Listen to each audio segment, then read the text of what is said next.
Bismillahirrahmanirrahim. Assalamualaikum warahmatullahi wabarakatuh. Innal hamdalillah, salatan wa salaman ala Rasulillah sallallahu alaihi wasallam wa ala alihi wa ashabihi wa man tabi'ahu bi ihsanin ila yaumiddin, summa amma ba'du.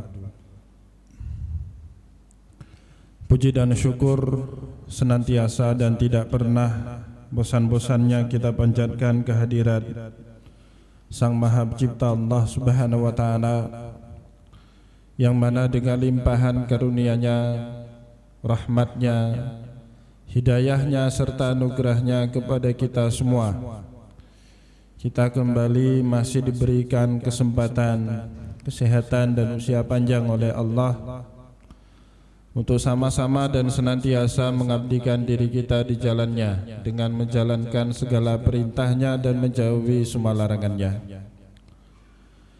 Salawat diringi salam juga tidak pernah lupa pula kita hanturkan kepada junjungan alam Nabi besar Muhammad sallallahu alaihi wasallam, di mana dengan perjuangan beliau dan para sahabat beliau kita dapat mengenal betapa rahmatan lil alamin ajaran agama Islam, sebagaimana yang menjadi keyakinan dan pengetahuan kita bersama.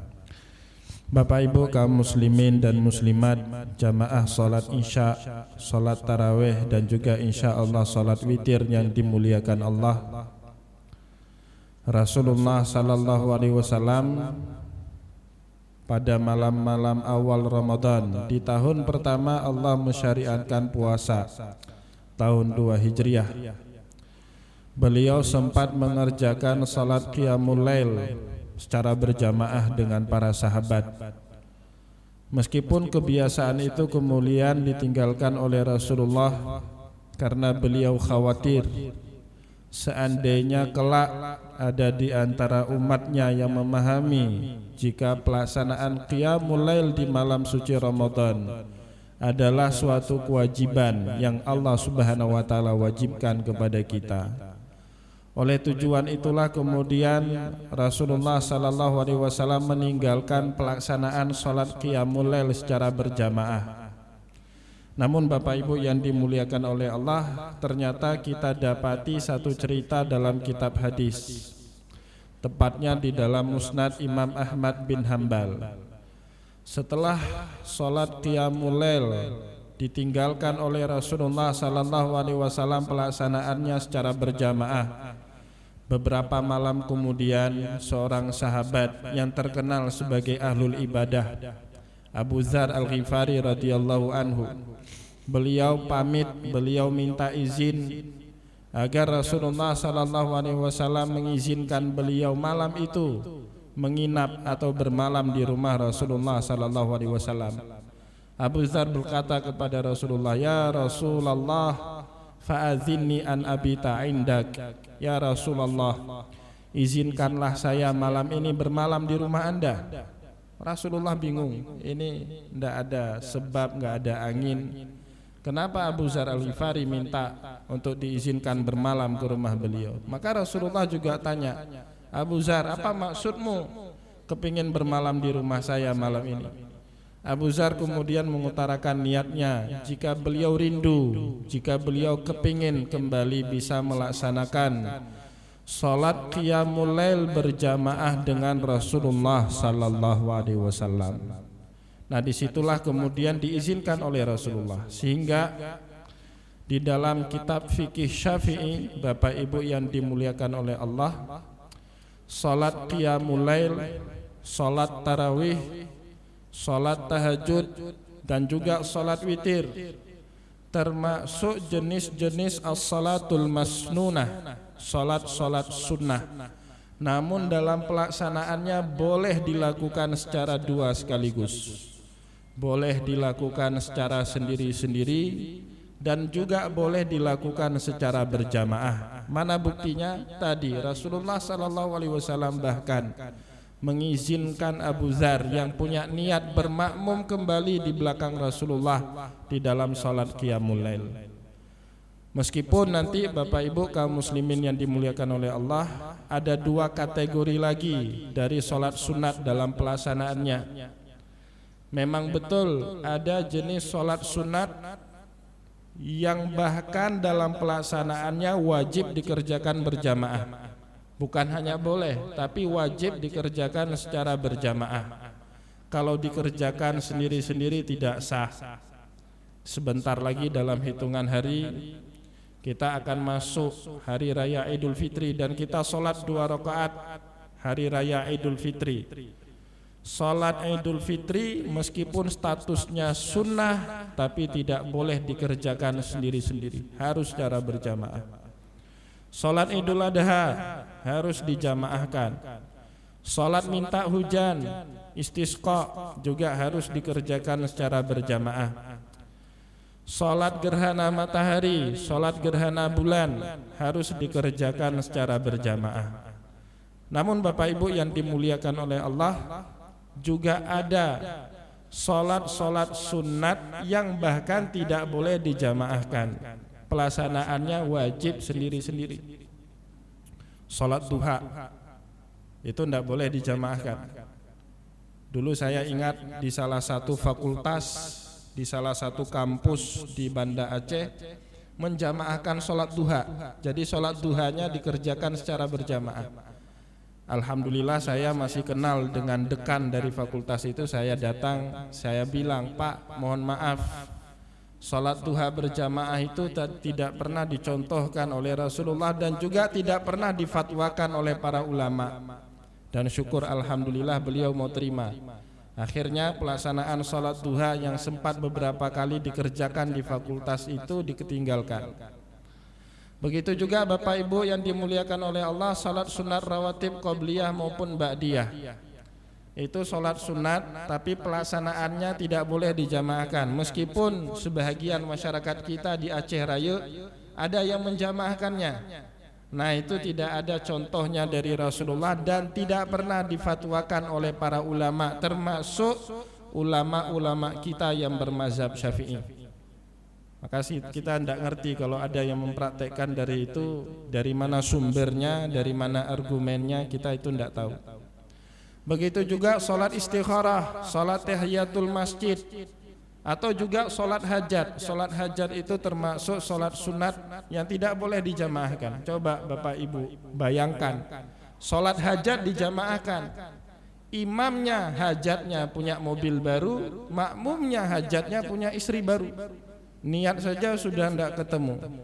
Maka oleh karena itu Bapak Ibu yang dimuliakan oleh Allah, dalam pelaksanaannya sholat dibagi menjadi 3. Dan qiyamul lail ini, tarawih ini termasuk jenis sholat yang boleh dikerjakan berjamaah dan juga boleh dikerjakan sendiri-sendiri. Namun demikian di masa kita sekarang, pengerjaan sholat tarawih, pengerjaan sholat witir, pengerjaan sholat qiyamul lail di malam-malam bulan suci Ramadan sudah menjadi semacam satu syiar.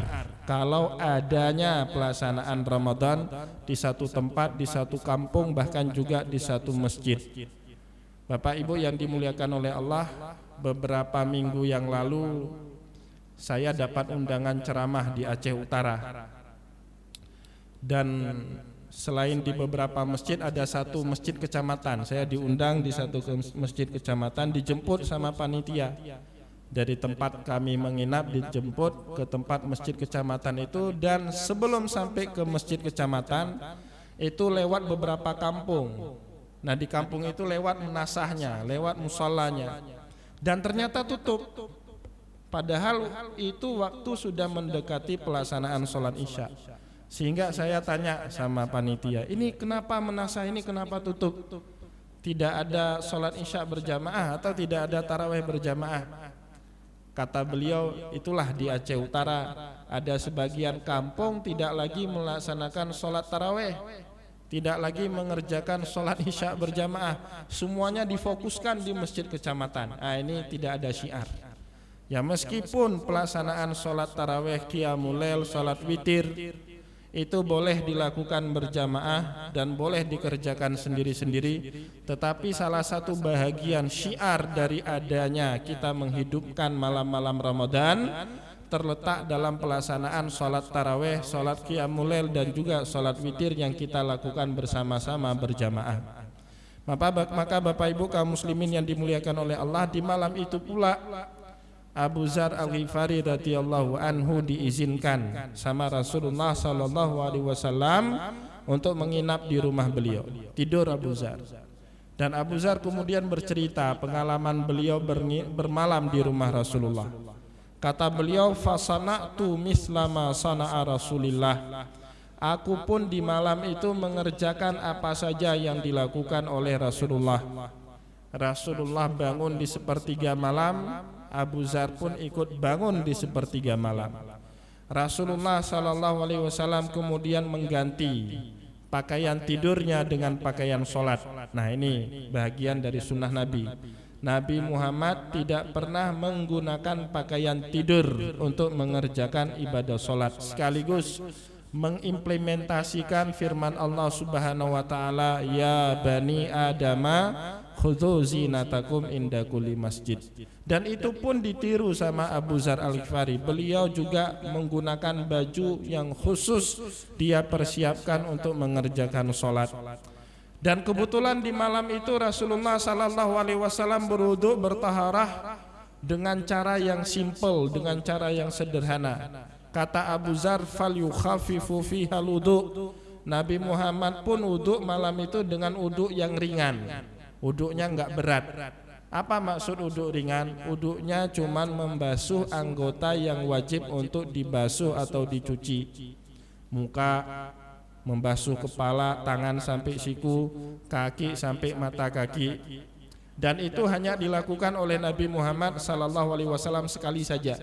Nah, itu pun dicontoh sama Abu Dzar, sehingga Abu Dzar Bapak Ibu yang dimuliakan oleh Allah tidak menganggap ada muslim, ada muslimah telah mengamalkan hadis Nabi kalau tiap tahun, tiap hari saat dia mengerjakan sholat wudunya sempurna terus. Ini kata Abu Dzar, dia belum mengerjakan sunnah Rasul, karena ternyata Rasulullah pernah meninggalkan wudu yang sempurna. Nah, saya yakin Bapak Ibu mulai hari ini, mulai dari kita akil balik sampai hari ini wudu kita sempurna terus, Pak. Nah, besok tolong ditinggalkan sekali. Ya, untuk meniru Rasulullah sallallahu alaihi wasallam. Rasul saja pernah wudunya enggak sesempurna itu, masa kita sempurna terus? Pernah satu hari Bapak Ibu, Abu Dzar Al-Ghifari berpas-pasan dengan putranya Umar bin Khattab, namanya Abdullah bin Umar bin Khattab radhiyallahu anhuma. Ini orang Bapak Ibu, Abdullah ini sudah masuk Islam jauh sebelum dia akil balik. Saat usianya 7, sebagian riwayat mengatakan usianya 9 tahun, dia sudah masuk Islam.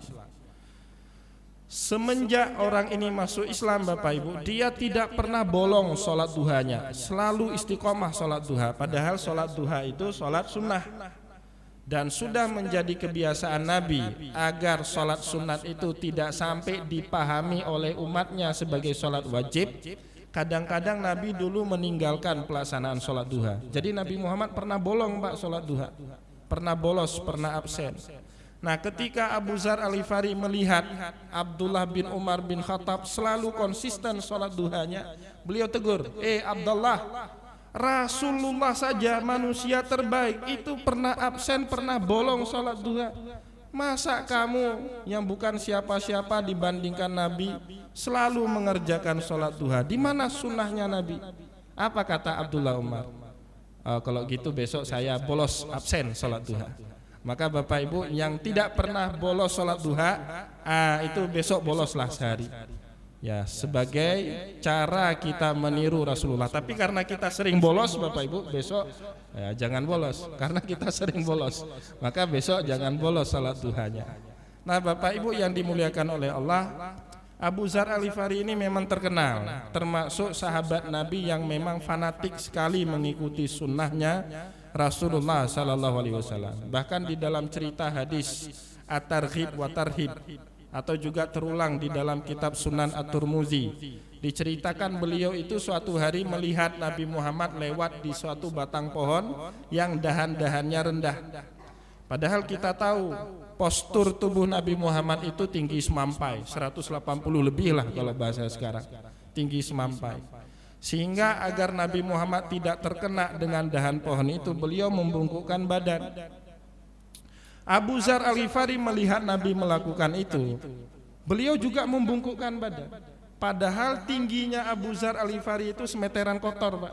Tidak setinggi Nabi Muhammad. Maknanya tidak ada kebutuhan beliau membungkukkan badan.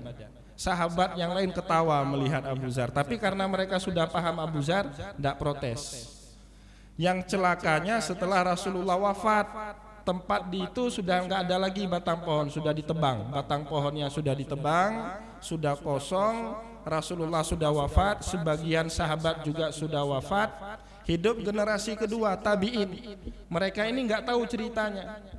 Maka ketika lihat Abu Dzar lewat di tempat itu selalu membungkukkan badan, mereka bilang Abu Dzar Al-Ghifari sinting.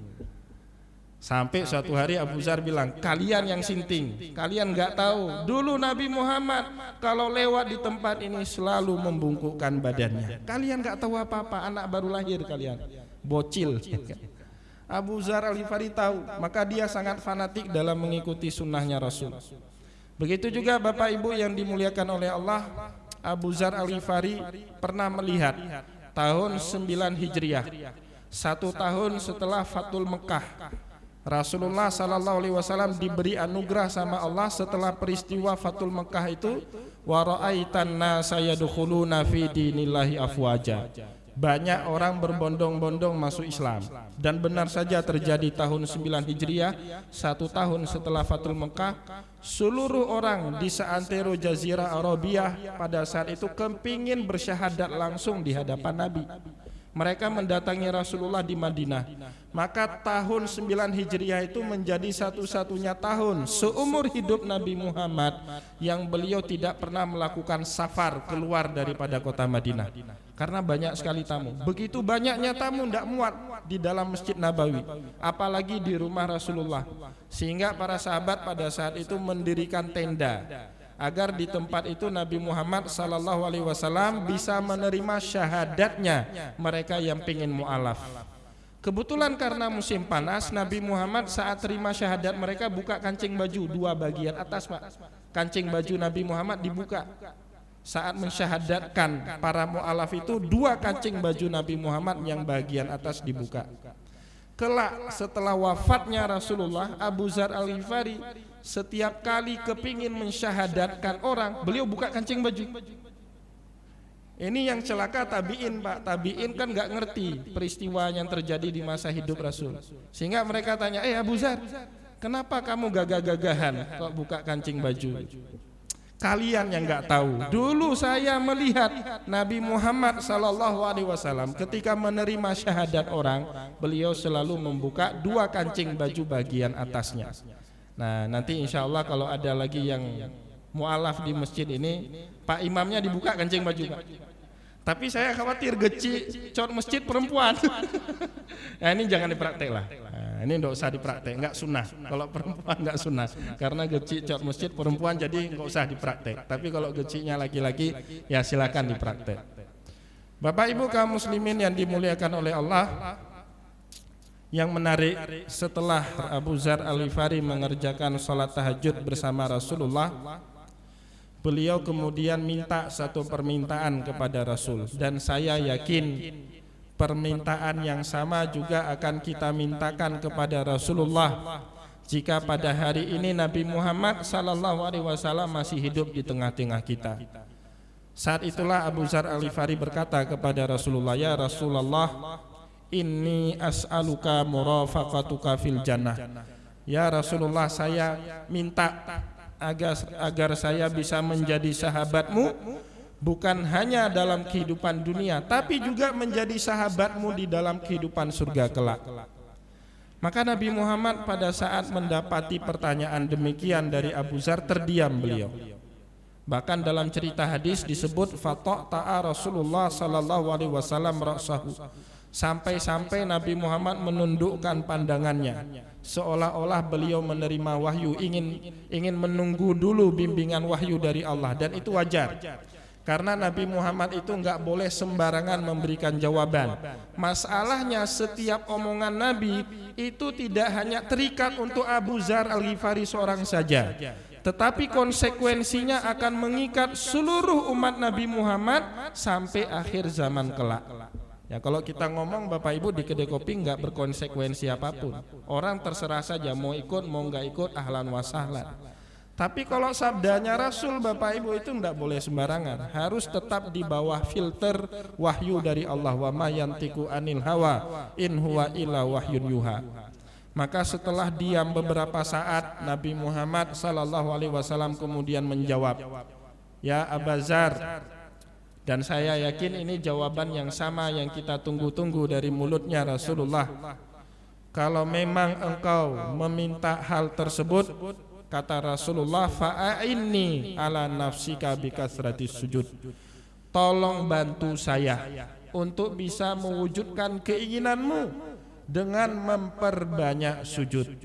Bapak Ibu yang dimuliakan oleh Allah, seolah-olah di dalam hadis itu Rasulullah mengindikasikan salah satu kunci masuk surga itu banyak atau tidak banyaknya kita sujud kepada Allah. Dan yang lebih menarik, Rasulullah itu menamakan rumah ibadah kita itu dengan masjid. Dari asal kata sajada yasjudu, sujud. Padahal Bapak Ibu kita punya banyak gerakan di dalam sholat. Selain sujud kita juga berdiri. Dalam bahasa Arab namanya qiyam. Bahkan kadang-kadang berdirinya kita itu lebih lama daripada sujudnya kita. Tetapi rumah ibadah kita tidak pernah dinamai oleh Rasulullah dengan maqam atau tempat berdiri. Bahkan Bapak Ibu, ukuran kita dapat 1 rakaat bersama dengan imam itu bisa rukuk dengan imam.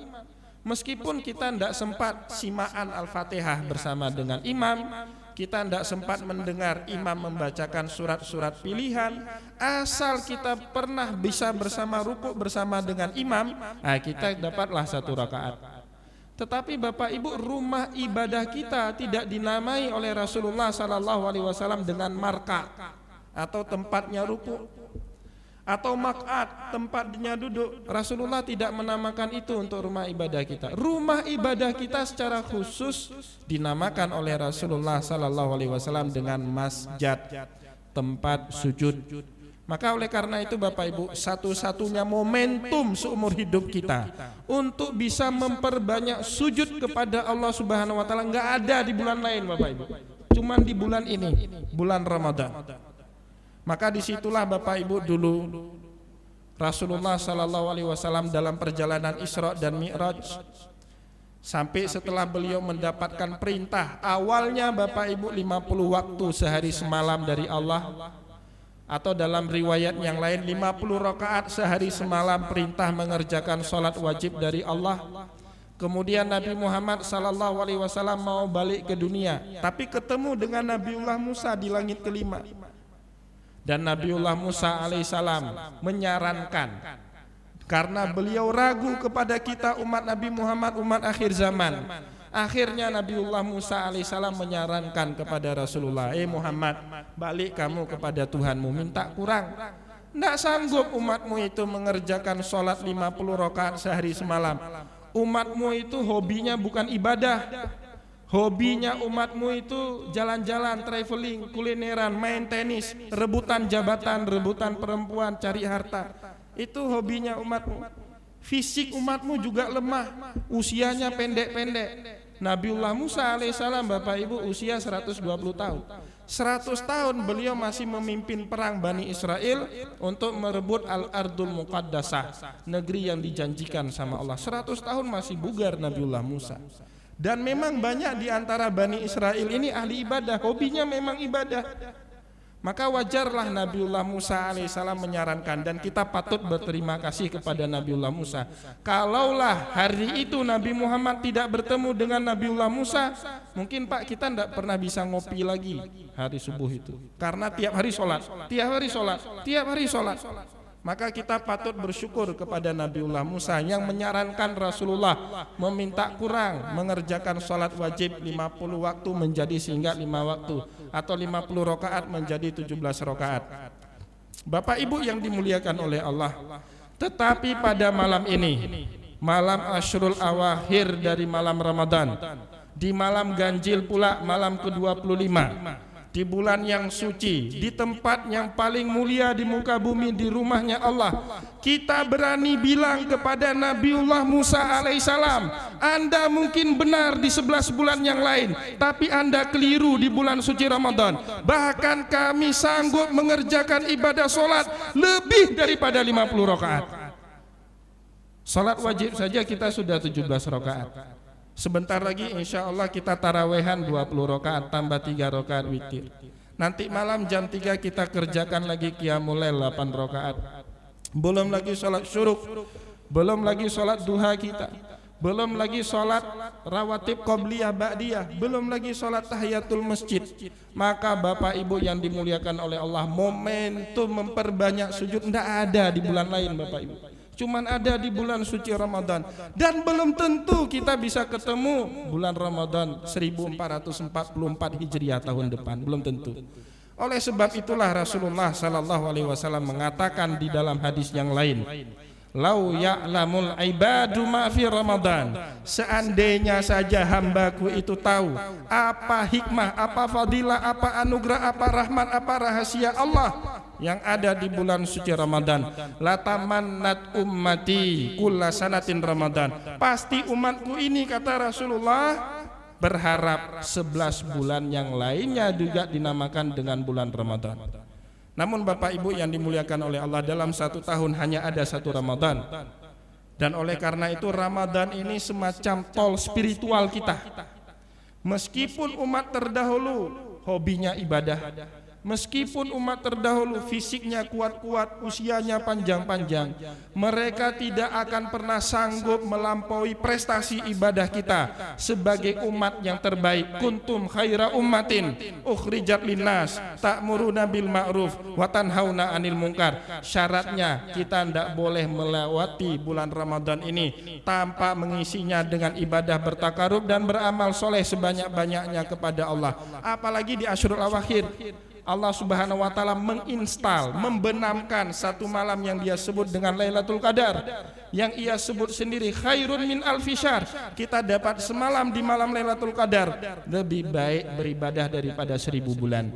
Maka oleh karena itu Bapak Ibu yang dimuliakan oleh Allah, tidak terlalu penting bagaimana kita kemarin memulai Ramadan kita, tidak terlalu penting itu. Yang paling penting bagaimana kita menutup bulan suci Ramadan ini. Karena selalu standar kebaikan dalam ajaran agama Islam adanya di akhir. Maka kita mengenal yang namanya husnul khotimah, atau mungkin sebaliknya kita menutup Ramadan ini dengan su'ul khotimah. Semoga kita semua diberi hidayah sama Allah untuk bisa menuntaskan Ramadan ini dengan husnul khotimah, dan semoga kita juga berharap kepada Allah untuk bisa menganugerahkan kita mendapati malam Lailatul Qadar, dan lebih daripada itu semua kita dijadikan sebagai hamba Allah Subhanahu wa taala yang bertakwa. Wallahu muwaffiq ila aqwamit thariq wa nasrun minallah fatun karib. Wassalamualaikum warahmatullahi wabarakatuh.